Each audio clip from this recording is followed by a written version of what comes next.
Welcome to the 6th podcast in a series of 12. The Ricky Gervais Show, available online with me, Ricky Gervais, Steve Merchant. Hello. And Carl Pilkington. Alright. Halfway through after this then, Carl. Yeah. You enjoying it? It's alright, isn't it? It's had a great response. We're the #1 podcast in the world. We've had thousands of emails and messages, and it's just great to know that people all around the world are listening, don't you think? Yeah. It's great, isn't it? I should just point out, Rick, that we've had a few emails, including one from Mark Pavlidis, that says that some of the people listening on the enhanced podcast, so, you know, these fancy people, super rich people who can afford that one, apparently sometimes if they try to pause the show halfway through, it sort of freezes, and they've got a problem restarting it. And he's saying that apparently you should just hold down menu and select, and that'll reboot it. So I don't know if you have had that problem. Hold on. Who's pausing this show halfway through? I don't understand it. I can't believe it. This is like a book that you can't put down. What have they got that is better to do with their time? What can be better than listening to Carl's drivel and his stupid theories? Unbelievable. We've got a little email straight away, Carl, from Nikki in Beverly Hills, California. She says, Carl, you rock. I hate it when Ricky and Steve ridicule you. I checked out your picture on rickygervais.com. Although your head is not normal, that's no reason to ridicule you. You look gimp, but I never judge a book by the cover. Cheers. That's not what you've got to say. Well, it's only 'cause I've got no hair though, isn't it? That's why it gives that effect. No, it's perfectly round your head. It's perfectly spherical head. Your face is slightly too big for it. It almost goes over the sides. Perfectly round head. Pug little nose. Funny gimp eyes with no expression. Hangdog look. Like a little mouth, like a little lamprey, not formed, not human formed. The way your expression is like you've had a lobotomy. Your head goes weird at the back. It's got a little nod in it, like it's really strange, your face. And you're stupid. We've had a lot of emails saying that. I mean, I think he's just paraphrasing, but... talking of emails, you know, I can't remember which show it was, but you mentioned, Carl, that you'd only recently seen a Chinese homeless person. Oh, yeah. And it really surprised you because you'd never seen a Chinese homeless person. No. And I actually went along with that.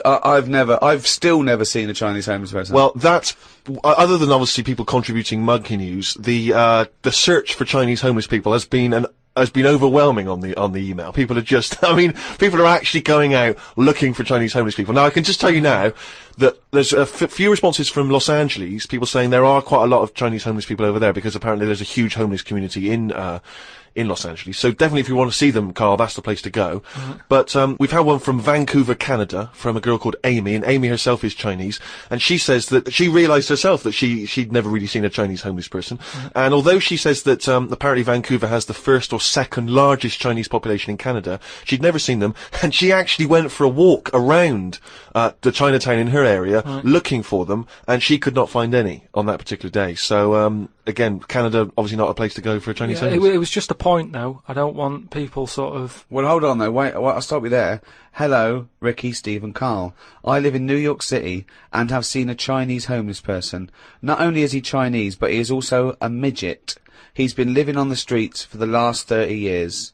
He used to dress in rags, but thanks to a coat drive, he's now wearing a fancy Adidas jacket, right? Now he encloses a picture. He says he gave him $10 to take the picture, and I've seen it, and he's a little Chinese midget fella. I'm just getting a bit worried that people are going out there sort of looking for these. Because that's what you requested. No, but all I was saying is, I saw one. I didn't start saying, excuse me, can you just give us a smile, I'm taking your picture. Do you know we've had loads of pictures of people. I know, and it worries me a little bit. And I mean, it's not too bad about the one who took one of a little midget one, because if he kicked off, it'd be quite easy to sort of hold him back. But I'm talking about fully grown. So is that your warning to people? Don't be taking pictures of fully grown Chinese homeless. Well, yeah, I'm just saying, don't be messing about going up to strangers and that and annoying them and stuff, right? Maybe I think that's a good rule of thumb. Don't annoy them. But that is a hell of a sighting, isn't it? We asked for a Chinese homeless, and they gave us a Chinese midget homeless. Many of the listeners are aware, Carl, that you're sort of fascinated by smaller people. Well, he's fascinated by difference, I think. Yes. I don't think he's having a go at people. You're not when you sort of stare at someone because they don't look like you, and let's face it, most people don't look like you. You're not having a go, are you? Well, like I say, for I saw Steve, I was never having a go. It was just, oh, that's different. but you know, like you know, Steve, I was never having a go. It's just that thing of, oh, right, interesting. What do you mean? No, just you know, I've said before about when I saw Steve and what have you. Now I've got used to it, and Steve it's the got same. used to it. What do you? I don't know. Well, you know my feeling with this. I don't really know where he's coming but from. Steve knows I'm not having a go either. Yeah. Carl used to carry around a book that was called the top 50 freaks of all time. Well, it's interesting you should mention that, because we actually had an email from Richie who says that he's been a fan of ours for many years and he's listened to lots of the radio shows we've done in the past and things. And he says of all the people you've discussed, Carl, in the past, including some of the people from your kind of odd magazines, who would you most like to spend the day with of all those people that you've encountered? Favourite of all. Well, certainly who you would want to spend time with, who you feel would be the most fascinating, the most interesting. You know, I mean, let's just recap on Well, some there's of Pillow Man, the bloke with no arms, no legs that can roll a cigarette with his mouth. Yeah. No, not impressed with him. That's not sufficient. What about the three-legged juggler? So hang on, let's just recap for new listeners. This was a man with 3 legs? 3 legs, right? Right. And it said his job, he became a juggler. Okay. Not using the gift that he'd been given. What you suggest? Anything. Running, swimmer. Just, you know. Yeah. But yeah, what are the others? What are the other ones? There was a picture of a gentleman who was fascinated by him. He used to play the piano. Oh, he's got a tiny head, hasn't he? Yeah, that's the one who, he sort of ages fast. Right. So, like, every other week he's having a birthday and stuff. And, yeah, that was weird. He's not having a birthday every other week. His body's just aged, so it has the appearance. His biology is sort of like he's 70, but he's only like 15. They don't have a birthday every week. You idiot. But yeah, I don't know about knocking about with one a long time though. That's only for a day. Yeah. Suppose it depends what I'm up to.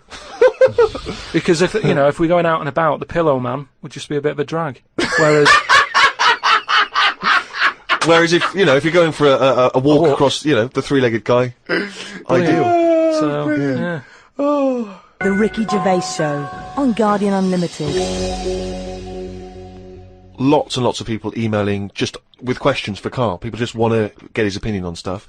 So if you have questions for Carl, keep them coming in. podcast@rickygervais.com. We can't really reply to your emails, but we do read them, so we really appreciate them coming in. Just a couple of quick ones for you, Carl. Wendy says, if Carl had to eat the same dinner every day for the rest of his life, what would he eat? She mentioned this because she was having Christmas dinner and it was a big, she loves Christmas dinner. It's the trouble with Christmas dinner. I mean, the roast dinner is the king of dinners and the Christmas dinner is the king of roast dinners. Yes. But you can't have one every day. No, it's absurd. But it's brilliant. We have 3 meats in our house. It's unbelievable. The amount of meats is just amazing.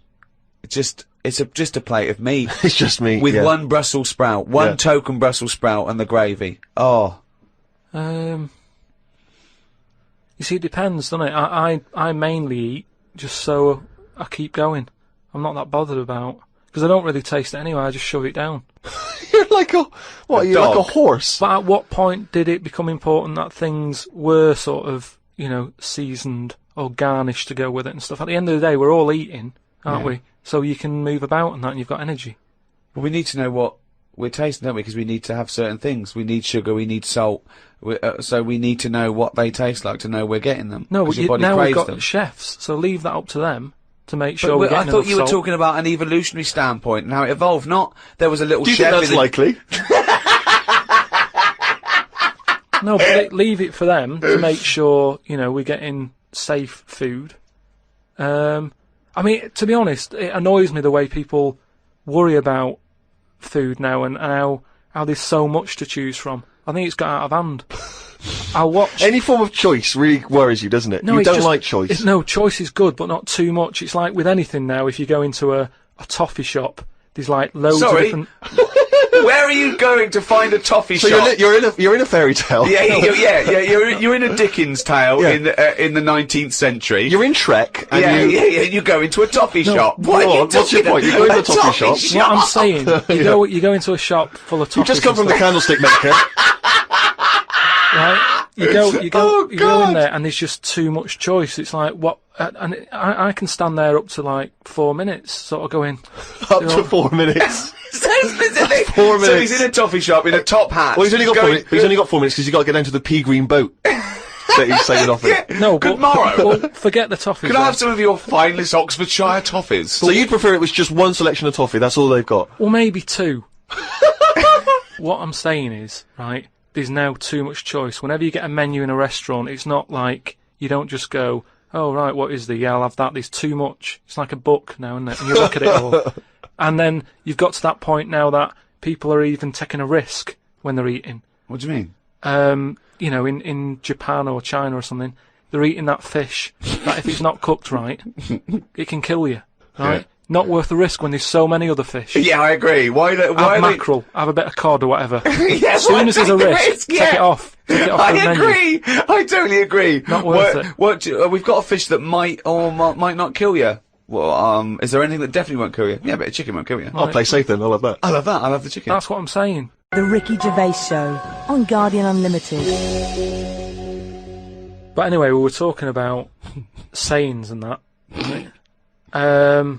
Stitching time saves 9. Don't. You know, I'm never going to use that. I don't think anyway. Right? Okay. Suzanne. You're never going to understand it fully, are you? Suzanne repairs me stuff anyway. So it doesn't really matter. But what about the one? About the one in greenhouses and that? People who live in glass houses shouldn't throw stones. Yeah. What?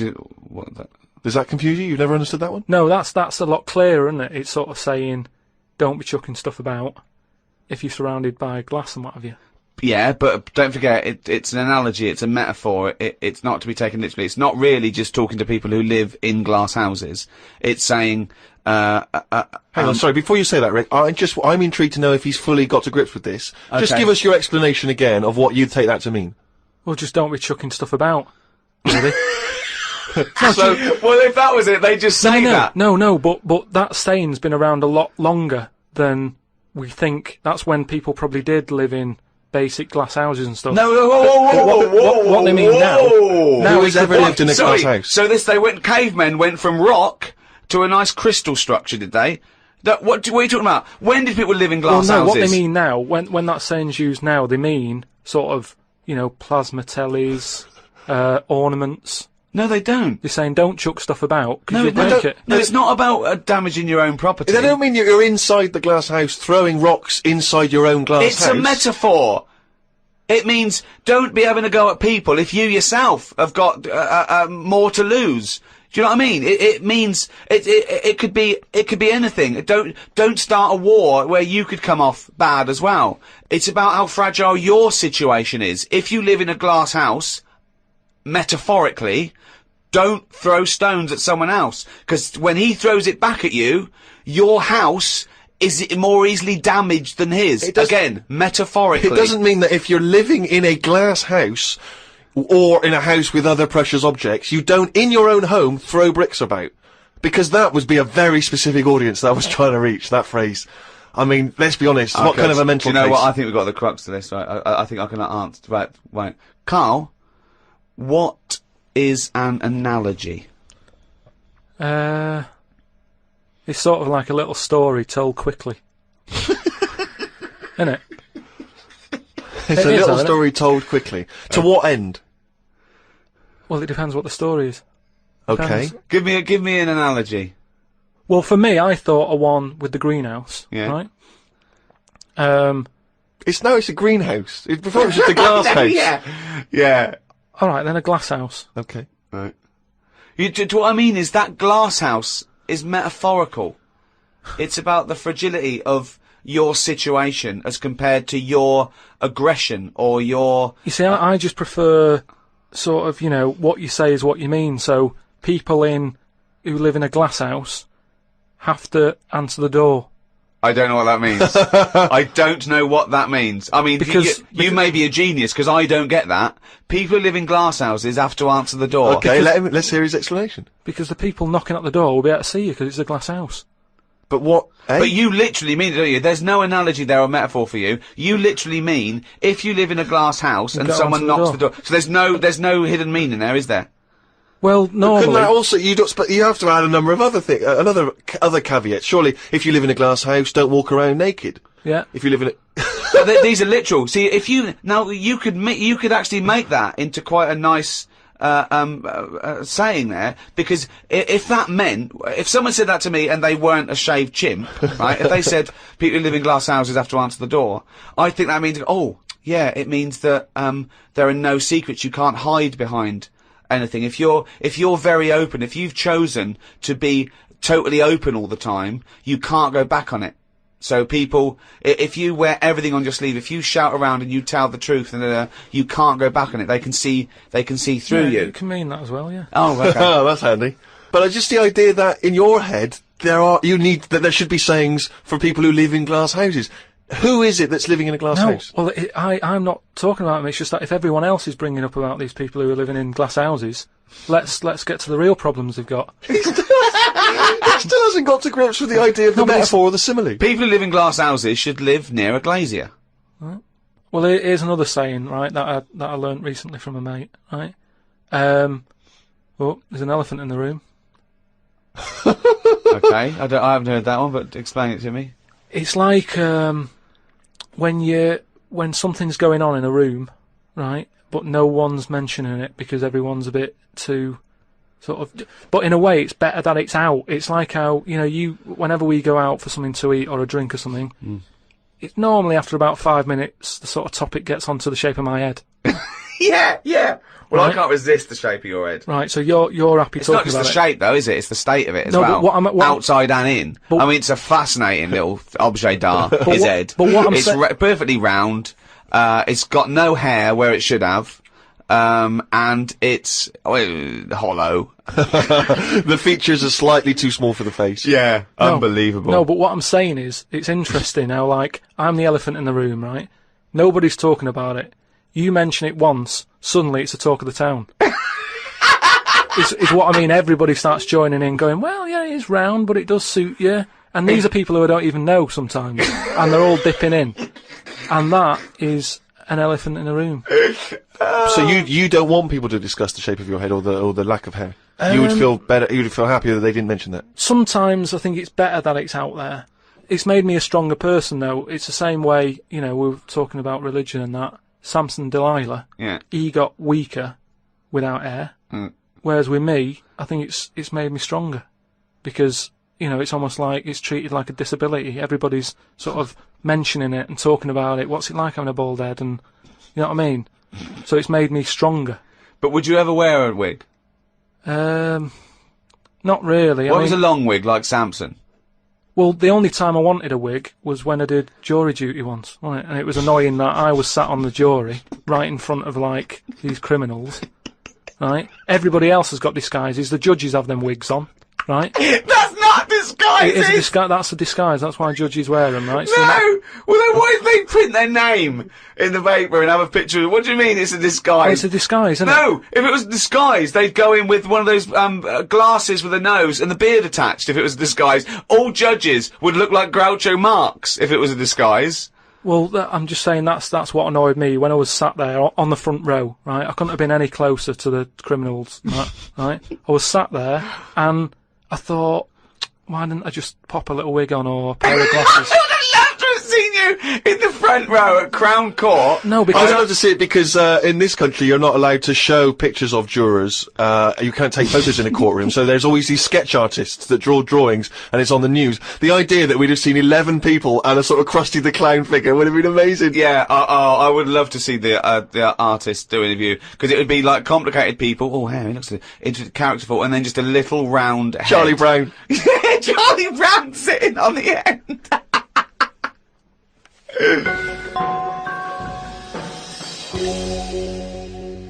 Carl, you said that your New Year's resolution was that you were going to learn something every day. yeah, Have you learned anything today? if I can. Today, like, I don't know the full facts of it, but Could I just say that when someone says they learn something new every day, that doesn't count if they forget it the next day. no, but, Because that'd be Groundhog Day learning. well, the thing I learnt today was about an octopus. Oh, Go on. What they can do is, they've got 8 legs and that. Yeah. they can Tentacles. they can use 6 of them legs to cover their head so they look like a little stone, and use the other 2 to run off. Right? But that's He's thinking of Squiddly Diddly. Yeah, it's a Disney image in his head, isn't He's it? thinking They're of pink. but anyway, but anyway, that's you know, So that's it's not the Pink main singing thing. a song in your mind and running off, yeah. No, but anyway, but something else I learnt, right? It's mainly about animals and that, because that's Yeah. normally quite interesting. Yeah. There's a chicken somewhere, Oh, yeah. Oh yeah. And Specific. and the owner of it was getting fed up because, you know, he had to feed it and that, but it wasn't. Embellishment. It Guesswork. No, come on, let's hear it. It wasn't giving anything back. No eggs. No eggs, right? So he was like, "Oh, I'm sick of this." Anyway, someone told him, pop a little axe next to its little house, right? So when it comes out in the morning, thinking, "Oh, I'll have another lazy day doing nothing," right? He saw this axe, and suddenly it was like, "Oh, right."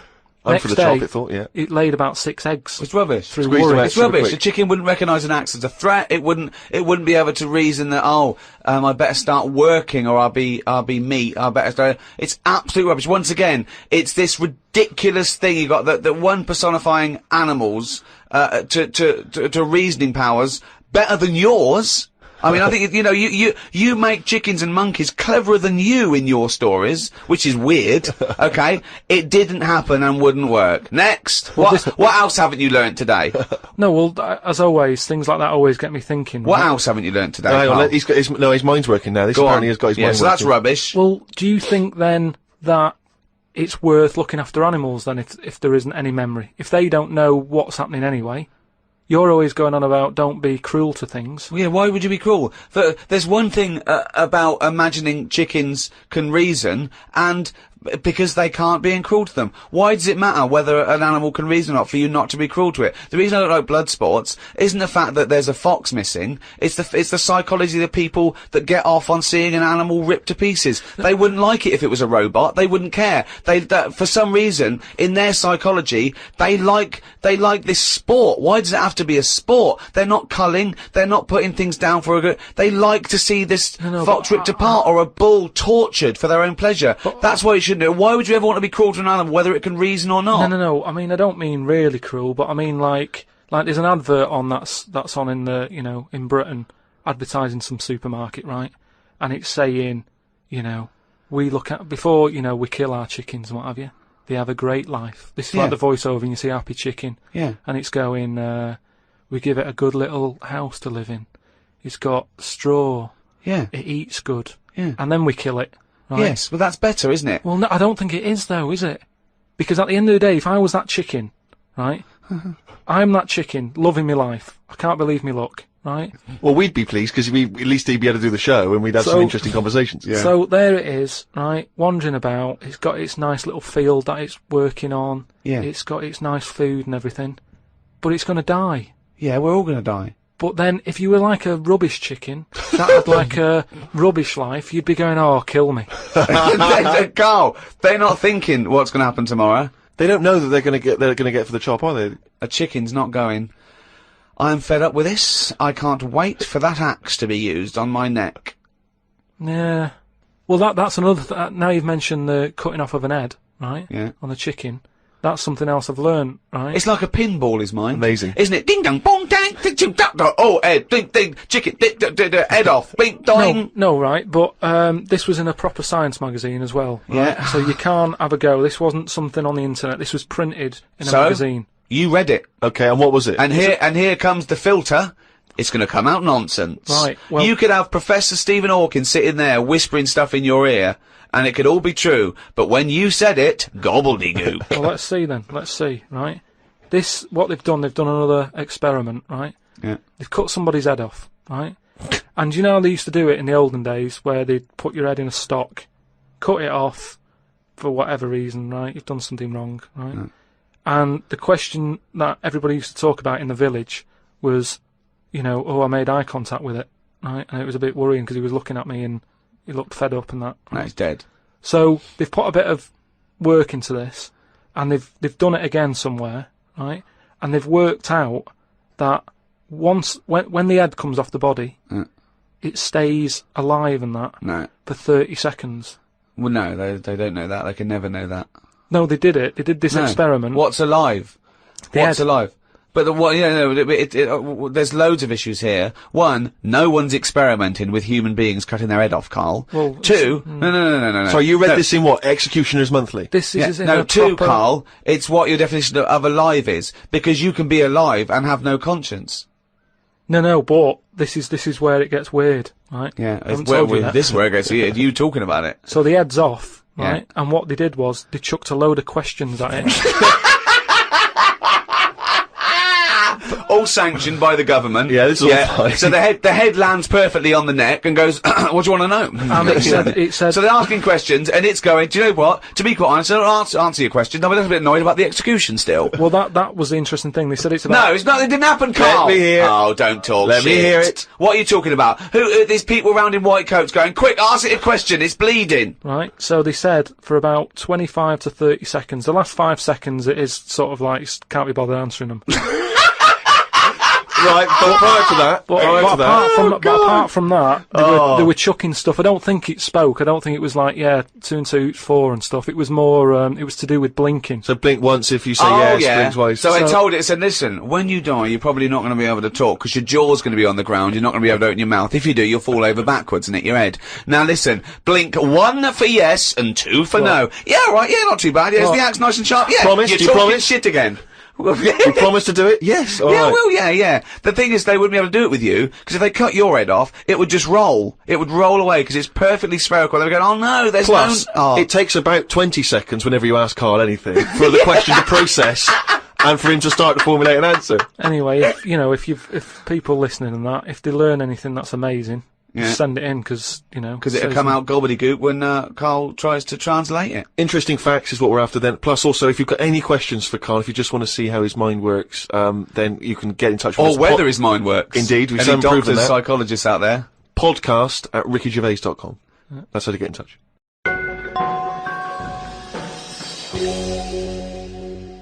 Carl, it's what we've all been waiting for.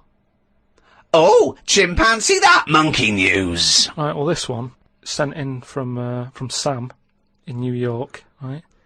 And it's about a fire that happened, right? In a really, do you know, like in New York, they have loads of big buildings, don't they? Yeah. Right, really, really tall ones. Skyscrapers. And stuff. Yeah. And there was a fire in one of them, right? So they did as expected. They called up, fire brigade and that. They turned up, right? Fire engine parked up. It's like, right, where's the fire? And they said, oh, it's on like floor 100 or whatever. And they said, oh no, we've brought the fire engine with the short ladders. Stupid mistake, but go on. Right. So anyway, so the fire's going and that, and they're saying, is there anyone in there? They go, I don't know, there might be someone up there, but the telecom's not working and Who stuff. do you think might be up there, Rick? I don't know. But Just a woman, I imagine. Just a woman or a child. is there a fireman that could climb up a building at all without a ladder? That seems unlikely, but go on. Go on. So anyway, so they said, well, how are we going to get up there? Yeah. Yeah. We can't. But if they've only brought the short ladders. No, we can't. Let's go home. Yeah, Okay, forget that it. was monkey news. So they said, well, there's a lot of like grippage. Because they made up words. The fireman, the NYPD fireman. There's a lot of grippage. On the side of the building and stuff. So anyway, they said, why don't we just go and get a monkey, right? So they got a monkey. Whoa, that's a Is bit of a jump. Is They that just- policy now in the New York Fire Department? Well, you've got to think quick, haven't you? At the end of the day, if people are up there, you don't start querying if it works or not. You try everything that you can to help someone out, right? That's the first thing I thought of, was it a monkey? So it was quicker for them to go and get a monkey than to go back and get the long ladders. Why don't they get Okay, fair enough. Why don't they get Spider-Man? Yeah, call Spider-Man. Yeah, call Spider-Man. So anyway, so they got a monkey down there, and they said, right, Where'd we- they get it from? We don't know, from the local zoo or something. Oh, like yeah, that. yeah. So they said, look, let's, we've got to remember there could be someone up there, Right. and it'll shock them a bit if a monkey comes in, right? Yeah. So they said, Yeah, I don't think they'd care. Get it If their building's on fire, they're not going to go, oh, it's weird, there's a monkey at the window. They'd be screaming, save me! Oh, there's a monkey. Oh, where are you anyway, from then? So they said, right, we'll just get it a little small uniform and that, the smallest you've got. But, whoa, hold on though. Actually, where are you going to get that? I'm going back to the station. We'll get the long ladders while you're there. No time. No time. No, I bought the small uniform. I just didn't bring the long Yeah. ladders. You're an idiot. So anyway, it goes up there. It's got all the kit on and what. It's Yeah. got its little hard hat on and all that. It grabs. There was like a little person up there. manages to grab that. Not give a it midget. little. Who was up there then? It was just Someone that was just the right size for a monkey to be able to rescue, which is handy. Because if it had been anyone else, like a larger person or a family, we'd all be Yeah. screwed. No, I don't know about the size of it, but it's just the story saying how like it was quite a big monkey, and that it was good at breaking down doors. Oh, yeah. It was good at climbing into small spaces and Oh, stuff yeah. like that. Anyway, But it managed so to. it's big enough to carry a fully grown man, but small enough to climb through a cat flap. Yeah, Sure. So Which is handy. So anyway, it managed to Did get it have the the boots person. on as well? It got the person and everything, and now it says it's sort of it's on call if they ever need it again. So. Sure, and if they ever get anywhere again and they've forgotten the long ladders, but there's plenty of grippage, they just call for Coco. So that's this week's monkey news. Bollocks. The Ricky Gervais Show on Guardian Unlimited. Well, I hope you enjoyed our podcast there. Another half hour of absolute drivel. I've been Ricky Gervais. With me, Steve Merchant See you next time. and Carl Pilkington. Uh-huh. And we'd all like to thank those brilliant guys at Positive Internet for hosting this podcast brilliantly. Positive Internet hosting the world's #1 podcast. Here's DJ Reach Around. It is hard eating a knob. So what are you saying? You could... I'm saying like I could eat a knob at night. I could eat a knob at night. I could eat a knob at night. I could eat a knob at night. I could eat a knob at night. I could eat a knob at night. I could eat a knob at night. I could eat a knob at night. I could eat a knob at night. I could eat a knob at night.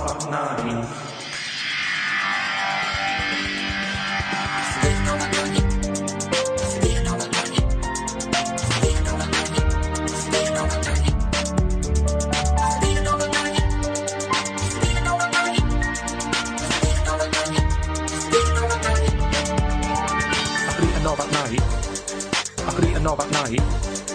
I could eat a knob at night. I could eat a knob at night. I could eat a knob at night. I could eat a knob at night. I could eat a knob at night. I could eat a knob at night. I could eat a knob at night. I could eat a knob on the slip. I could eat a knob at night. I could eat a knob at night. I could eat a knob at night. I could eat a knob at night. I could eat a knob at night. I could eat a knob at night. I could eat a knob at night. I could eat a knob at night. I could eat a knob at night. I could eat a knob on the slip. I could eat a knob at night. I could eat a knob at night. I could eat a knob at night. I could eat a knob at night. I could eat a knob at night. I could eat a knob at night. I could eat a knob at night. I could eat a knob on the slip. I could eat a knob at night. I could eat a knob at night. I could eat a knob at night. It is hard eating a knob.